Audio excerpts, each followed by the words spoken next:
नमस्कार, मैं हूं आपके साथ अंकिता पाल। ब्रीडिंग की शुरुआत करते हैं। खबर अमरोहा से है, जहां पर आपको बताते चलें कि अमरोहा लोकसभा क्षेत्र में जनसभा का आयोजन किया गया। जनसभा में सीएम भी पहुंचे हैं। सीएम योगी आदित्यनाथ ने जनसभा को संबोधित किया। क्या कुछ कह रहे आपको दिखाते हैं। भारतीय जनता पार्टी के जिला के अध्यक्ष श्री उदय गिरी गोस्वामी के, जिला प्रभारी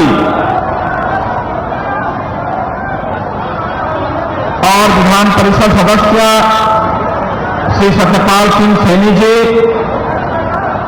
जिला प्रभारी सत्यपाल पाल जी, लोकप्रिय विधायक हसनपुर श्री महेंद्र सिंह खड़गवंशी जी, लोकप्रिय विधायक बनौरा श्री राजीव करारा जी, हमारे एनएलसी श्री हरि सिंह ढिल्लों जी, क्षेत्रीय उपाध्यक्ष राजेश सिंघल जी, लोकसभा के संयोजक ब्रजेश चौधरी जी, लोकसभा के प्रभारी राजीव सिसोदिया जी, जिला पंचायत अध्यक्ष ललित कंवर जी, जिलाध्यक्ष लोकदल श्री मंदिर चिकारा जी, पूर्व विधायक श्री तोताराम जी, पूर्व विधायक श्रीमती संगीता चौहान जी, अध्यक्ष नगर पालिका हसनपुर राजपाल सैनी जी और यहां पर आपके भारतीय जनता पार्टी, राष्ट्रीय लोक दल और एनडीए के हमारे संयुक्त प्रत्याशी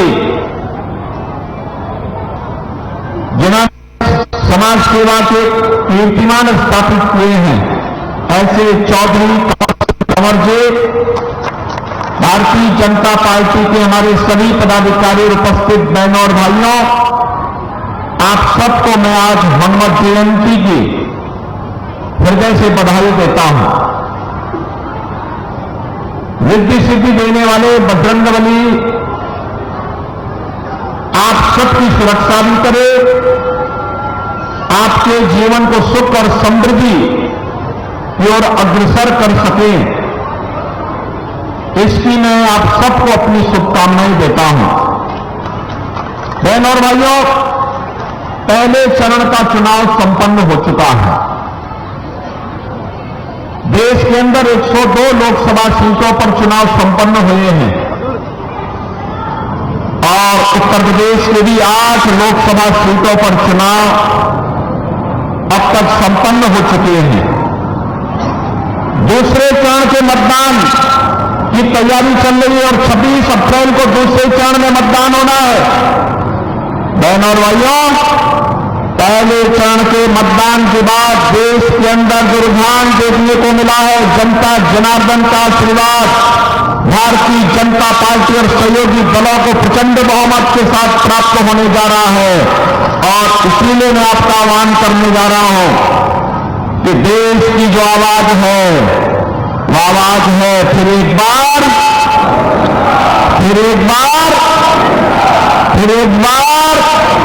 मोदी सरकार का, क्योंकि प्रधानमंत्री मोदी जी ने देश के अंदर 10 वर्ष में देश की तस्वीर और तकदीर को बदलने का काम किया है। देश के अंदर सुरक्षा का बेहतर माहौल दिया है। देश के अंदर विकास के बड़े बड़े कार्य किए हैं। गरीब कल्याणकारी योजनाओं की एक लंबी श्रृंखला दी है। बहनों और भाइयों, याद करिए 2014 के पहले देश के अंदर आतंकी वारदात होती थी, बम विस्फोट होते थे और सुरक्षा का वातावरण था, लोग भयभीत रहते थे। 2014 के बाद आतंकवाद को नियंत्रित किया गया और 2019 आते आते मोदी जी ने ऐसा कार्य किया कि आतंकवाद की जो जड़ थी, कश्मीर की धारा 370, उसी को समाप्त करके उखाड़ फेंक दिया गया और आज भारत में आतंकवाद का नस्तनाबूद कर दिया गया। बहनों भाइयों, अब तो कहीं पे जोर से पटाखे का धमाका होता है तो पाकिस्तान सफाई देता है कि नहीं हमारा हाथ नहीं है, क्योंकि पाकिस्तान को डर है अगर गलती से भी भारत के अंदर आतंकी घटना को अंजाम दिया और किसी निर्दोष नागरिक की जान गई तो लेने के देने पड़ जाएंगे। बहनों और भाइयों, बिनु भय हो ही न प्रीति, यही है आज देश का दुश्मन भी भारत की ताकत का एहसास कर रहा है। ये किसके कारण? ये किसके कारण? मोदी जी के कारण, कांग्रेस के कारण नहीं। कांग्रेस के समय में तो आतंकी वारदात होती थी, एक कानों में तेल डालकर के चुपचाप सो जाते थे, आंखों में चश्मा लगा करके ये लोग चुपचाप अनदेखी कर देते थे। कहते थे हम देख रहे हैं, देख रहे हैं, देखेंगे। अनदेखी करते वे भी कहते थे हम देख रहे हैं, देखेंगे, और आतंकी अपनी वारदात को आगे बढ़ाता था। और समाजवादी पार्टी तो उससे भी 2 कदम आगे बढ़ गई। इतनी बेशर्मी की इन्होंने, इतनी बेशर्मी की कि जिन लोगों ने अयोध्या में राम जन्मभूमि पर हमला किया था, जिन लोगों ने काशी में संकट मोचन मंदिर पर हमला किया था, उन आतंकवादियों के मुकदमों को समाजवादी पार्टी ने वापस लेने का प्रस्ताव किया था। तो हम धन्यवाद देना चाहेंगे न्यायपालिका को कि इन्होंने समाजवादी पार्टी की इस मंशा को पूरा नहीं होने दिया। और उस समय कोर्ट ने तीखी टिप्पणी की थी समाजवादी पार्टी पर, समाजवादी पार्टी की सरकार पर, कहा था आप आतंकवादियों के मुकदमे वापस ले रहे हो और कल बड़ी बेशर्मी के साथ इन्हें पद्म पुरस्कार से नवाज करके देश की जनता की सुरक्षा के साथ खिलवाड़ करोगे, ये नहीं होने देगी न्यायपालिका। बहनों और भाइयों, ये लोग देश की सुरक्षा की क्या बात करेंगे? कौन सी सुरक्षा की लोग बात करना चाहते हैं? और यही बात विकास की मैं करना चाहता हूं। बहनों और भाइयों, हाईवे कैसे बनने चाहिए, अमरोहा से ज्यादा कौन जान सकता है? अमरोहा से दिल्ली की दूरी है मात्र 165 किलोमीटर और 14 से पहले 165 किलोमीटर की दूरी को तय करने में लगते थे 5 घंटे। मोदी जी के नेतृत्व में जब सरकार आई, आज यही दूरी मात्र 2 घंटे में तय होती है, मात्र 2 घंटे में। कांग्रेस आपके समय की कीमत को नहीं समझती थी, कांग्रेस आपकी सुविधा को नहीं समझती थी। कांग्रेस न रेलवे का विकास कर पाई, न हाईवे का विकास कर पाई, और आज तो हम अमरोहा जनपद को गंगा एक्सप्रेसवे के साथ जोड़ रहे हैं। अब दिल्ली जाना होगा तो 1.5 घंटे में, और लखनऊ जाना होगा तो 4 घंटे में, प्रयागराज जाना होगा तो 6 घंटे में आप प्रयागराज की दूरी भी पूरा कर सकते हैं। बहनों और भाइयों, गंगा एक्सप्रेसवे की एक सौगात भी इस जनपद को प्राप्त हो रही है। रेलवे हो या हाईवे, एक्सप्रेसवे हो या फिर हर घर नल की योजना, 1 डिस्ट्रिक्ट 1 मेडिकल कॉलेज की बात हो, या देश के अंदर वर्ल्ड क्लास जो सुविधाएं हैं, इन सभी को आगे बढ़ाने के लिए किस हद तक कार्य हुए हैं, आज ये अभिनंदनीय है। देख सकते हैं विकास आज बोल रहा है, ये सभी मोदी जी के कारण। और गरीब कल्याणकारी योजनाओं की बात तो क्या करना। कांग्रेस ने 1970 में नारा दिया था गरीबी हटाओ का, गरीबी हटाओ। बहनों और भाइयों, गरीबी तो नहीं हटी, हां एक परिवार को देश के संसाधनों को लूटने की पूरी छूट मिल गई थी, पूरी छूट मिल गई थी।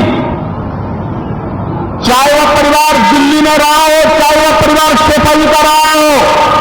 ये लूटते थे, अराजकता फैलाते थे।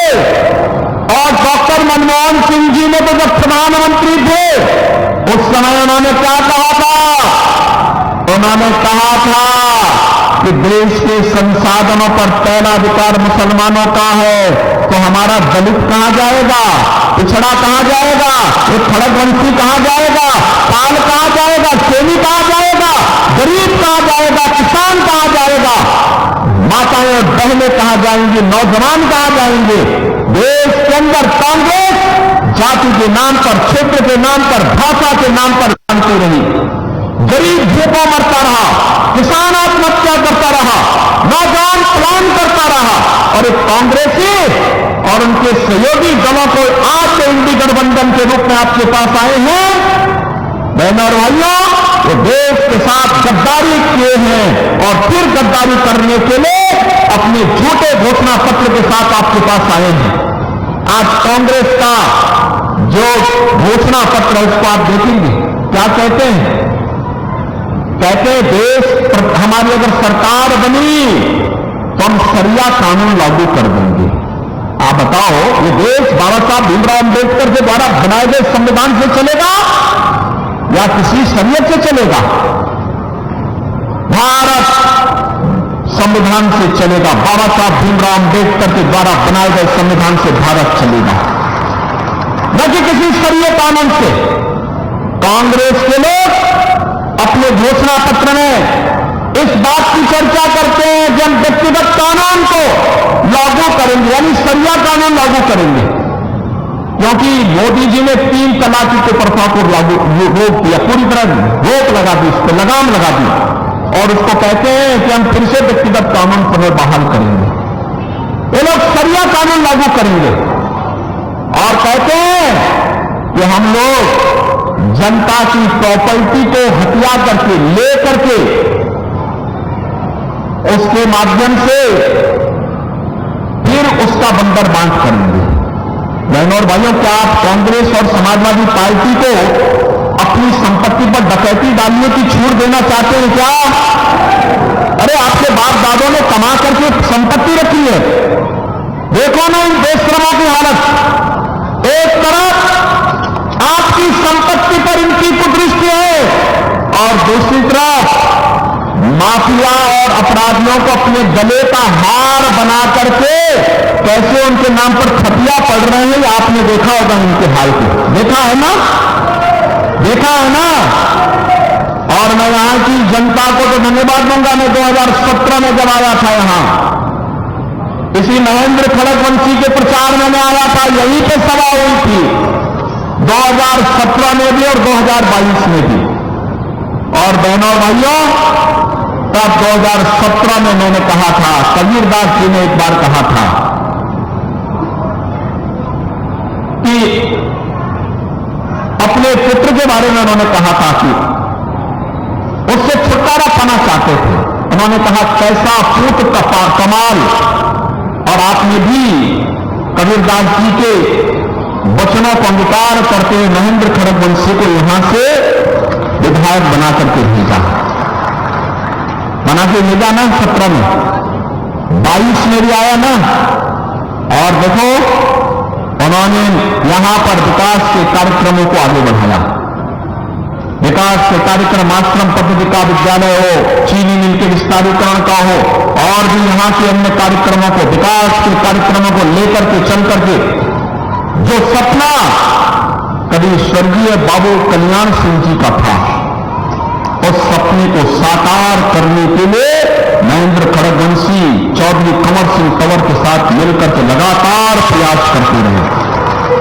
बहनों और भाइयों, आप सोचो,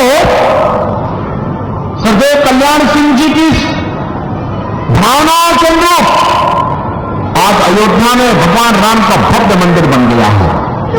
बन गया ना, अयोध्या में राम मंदिर का निर्माण हो गया ना। अब कोई संदेह है क्या? अभी भी कोई संदेह है किसी को? और आप सोचिए, जब कल्याण सिंह जी का देहांत हुआ तो समाजवादी पार्टी के लोग गए भी नहीं। था इन्होंने, स्वर्गीय कल्याण सिंह जी का। और इसीलिए आज मैं आपसे कहने के लिए आया हूं कि गरीबों के हकों पर डकैती डालने वाले आज मोदी जी के शासनकाल में 80 करोड़ गरीबों को फ्री में राशन की सुविधा का लाभ मिल रहा है। क्या किसी का चेहरा देख करके राशन दिया जा रहा है? गरीब, दलित, वंचित, अति पिछड़ा, हर जाति का गरीब जो भी होगा उसको राशन मिल रहा है। और जो बचे होंगे उनके भी फॉर्म भरे जा रहे हैं। कहा जा रहा है इसके बाद 100% सैचुरेशन की तरफ हम लोग चलेंगे। सैचुरेशन के लक्ष्य को पूरा करने के लिए जो वंचित होगा सबको मिलेगा। 7 करोड़ गरीबों को 5 लाख रुपए की आयुष्मान भारत की सुविधा। और अब तो हमने ये भी व्यवस्था की है कि जिसके पास आयुष्मान भारत का कार्ड नहीं बन पाया, मेरे पास मेरा कोई विधायक, कोई पदाधिकारी या पीड़ित भी पत्र लिख देता है तो मैं उसके जनधन अकाउंट में सीधे लखनऊ से पैसा भेज देता हूं कि भाई उपचार करा लो, कोई समस्या नहीं, सरकार उनकी है। बहनों और भाइयों, मोदी जी ने 50 करोड़ गरीब परिवारों के जनधन अकाउंट खोल दिए। क्या कर रही थी कांग्रेस 60-65 वर्षों तक? समाजवादी पार्टी की 4-4 बार सरकार की, क्या कर रहे थे लोग? मोदी जी ने 12 करोड़ परिवारों के घर में शौचालय बना दिए। 10 करोड़ गरीब महिलाओं को, 10 करोड़ परिवारों को रसोई गैस का फ्री में कनेक्शन उपलब्ध करवा दिया। 12 करोड़ गरीबों के घर में शौचालय बना दिए गए। 4 करोड़ गरीबों के मकान बनाए गए और कहा है अभी 3 करोड़ और लोगों को मकान देंगे। 3 करोड़ अगले 5 वर्ष में 3 करोड़ अन्य लोगों को। 3 करोड़ का मतलब 300 लाख। बहनों और भाइयों, यानी हर व्यक्ति अभी से मकान पाने के लिए जो वंचित रह गया उसको भी मकान मिलेगा। इसका आश्वासन मोदी जी ने दे दिया। यही मोदी की गारंटी है। 2.5 करोड़ घरों में बिजली का कनेक्शन पहुंच गया। मोदी जी को तो 10 ही साल हुए। ये कांग्रेसी क्या कर रहे थे 65 वर्षों तक? समाजवादी पार्टी को 4-4 बार मौका मिला। क्या कर रही थी समाजवादी पार्टी? बहुजन समाजवादी पार्टी को भी मौका मिला। क्या कर रहे थे लोग? केवल लूट करके अपने परिवार का भर रहे थे। इनको गरीबों की चिंता नहीं थी।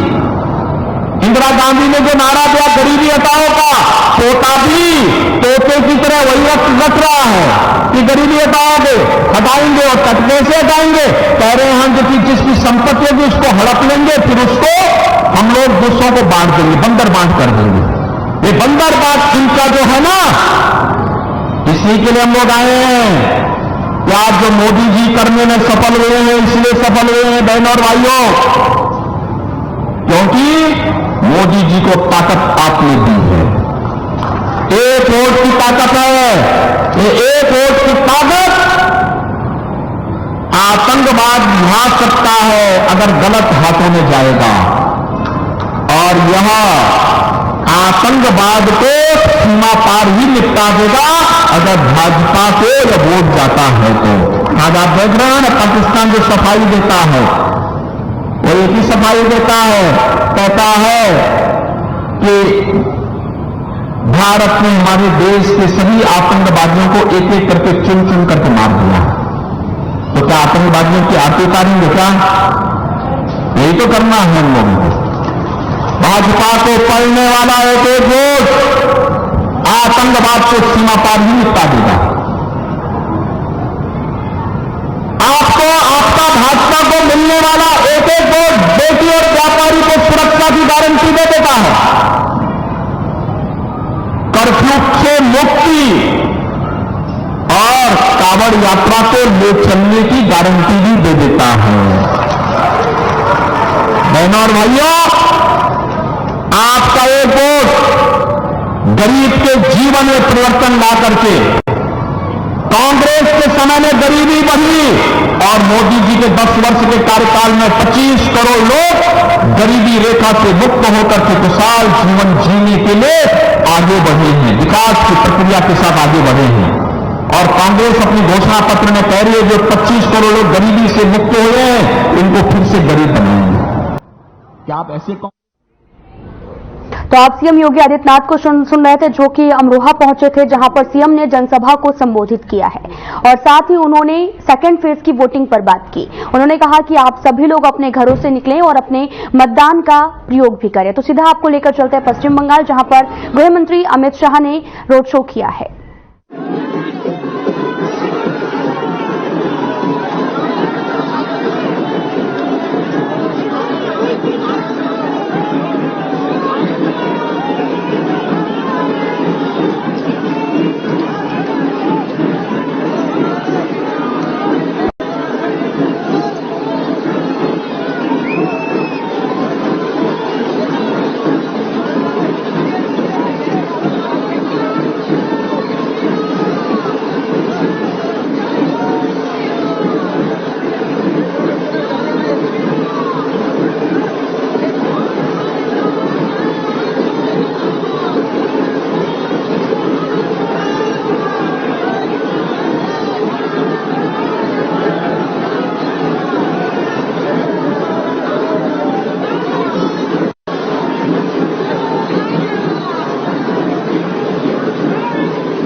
फिलहाल इस वीडियो में इतना ही। नमस्कार।